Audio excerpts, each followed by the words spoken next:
আসসালামু আলাইকুম। সোহাগ ইলেকট্রনিক্স চ্যানেলের আরও একটি নতুন ভিডিওতে আপনাদের স্বাগতম। বন্ধুরা, আমার সামনে আপনারা দেখতে পাচ্ছেন একটি সিলিং ফ্যানের কয়েল। তো বন্ধুরা, সিলিং ফ্যানের কয়েল লাগানোর আগে আপনারা এই ভিডিওটি দেখুন। থাম্বনেলে আপনারা অবশ্যই এটি দেখেছেন। তো থাম্বনেলে এটি দেওয়ার উদ্দেশ্য হচ্ছে আমার সিলিং ফ্যানের বেয়ারিং আপনারা কিন্তু সবাই কিন্তু লাগাতে পারেন, যারা ইলেকট্রিশিয়ান, যারা ফ্যান নিয়ে রিপেয়ারিংয়ের কাজ করেন তারা।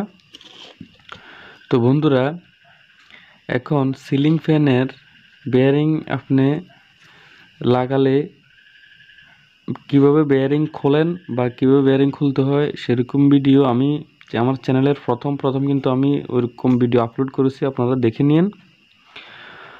আর এই যে ভিডিওটি এটিও কিন্তু এখন বাস্তবমুখী একটি ভিডিও আমি আপনাদেরকে দেখাচ্ছি, এবং এটি অনেকেই কিন্তু আপনারা করেন না, সেই কারণে আপনাদের প্রবলেম হয়।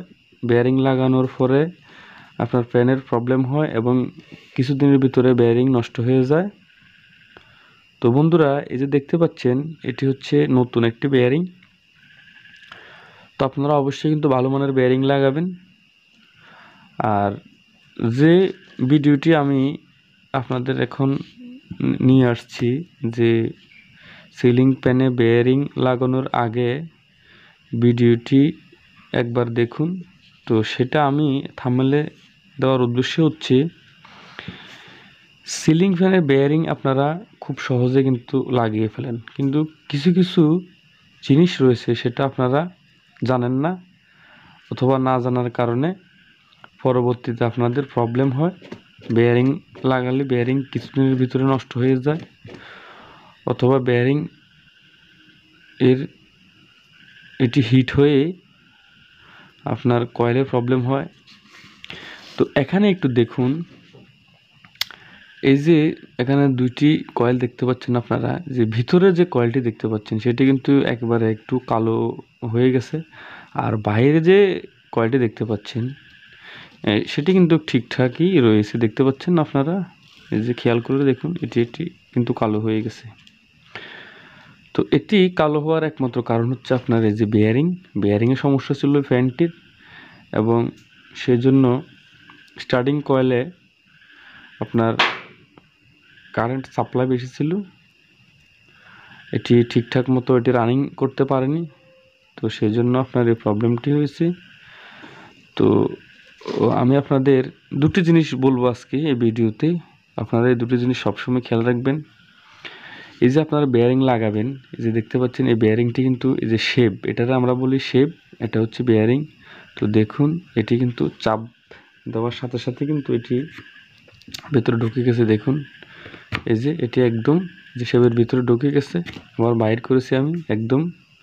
এটি কিন্তু একেবারে কিন্তু ফ্রিলি আপনার বেয়ারিংটি কি হলো, লাগলো। তো এটা লাগালে কিন্তু আপনার ফ্যানটে প্রবলেম হবেই, স্বাভাবিক। ঠিক সেম উপরেও একটি বেয়ারিং থাকে, দুটি বেয়ারিং থাকে উপরে, এখানে একটি বেয়ারিং, এখানে একটি বেয়ারিং। অনেক সময় দুই রকম বেয়ারিং থাকে, অনেক সময় একই রকম বেয়ারিং থাকে। তো যে ফ্যানে যে সিস্টেম। তো এখন আপনারা এই যে শেপের ভিতরে বেয়ারিংটি আপনার কি হলো, ডাইরেক্টলি প্রবেশ করলো। তো এতে করেই আপনার বেয়ারিং লাগাবেন ঠিক, কিন্তু আপনার কাজ 100% হলো না। তো এটা আপনাকে 100% করতে হলে এই যে শেপটি দেখতে পাচ্ছেন, এই যে শেপটি দেখতে পাচ্ছেন, এই শেপটিতে কিন্তু আপনার এই বেয়ারিংটি কিন্তু খুব টাইট করে, এভাবে টাইট করে লাগাতে হবে। একেবারে আপনার এটি ধরেন এই হাতুড়ি দিয়ে এটি যাতে একটু বাড়ি করে লাগালে যাতে এটি টাইটভাবে লাগে, এবং এভাবে টান দিলে যাতে এটি না বাইর হয়, আপনাকে সেদিকে অবশ্যই লক্ষ্য রাখতে হবে। টোটালি শেপে বেয়ারিংটি জাম করে লাগাতে হবে। তো আপনারা কীভাবে জাম করবেন?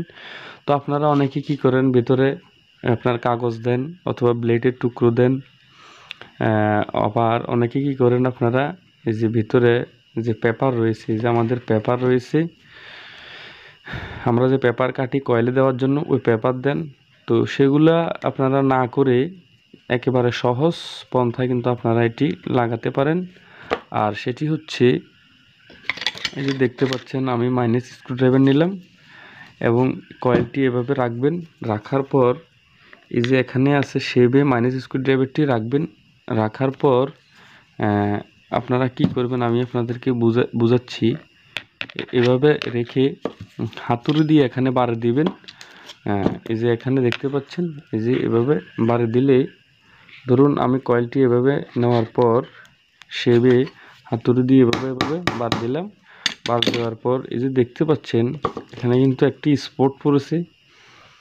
তো এভাবে আপনারা কয়েকটি স্পট লাগিয়ে তারপর বেয়ারিংটি আপনারা এভাবে প্রবেশ করালে এটি অনেক টাইটভাবে লাগবে এবং আপনার এই বেয়ারিংটি 100% সঠিকভাবে লাগানো হবে এবং ফ্যানটি অনেক দিন ভালো থাকবে।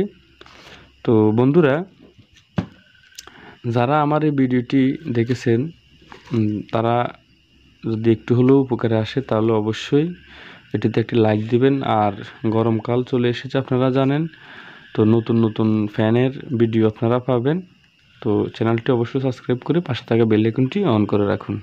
ধন্যবাদ।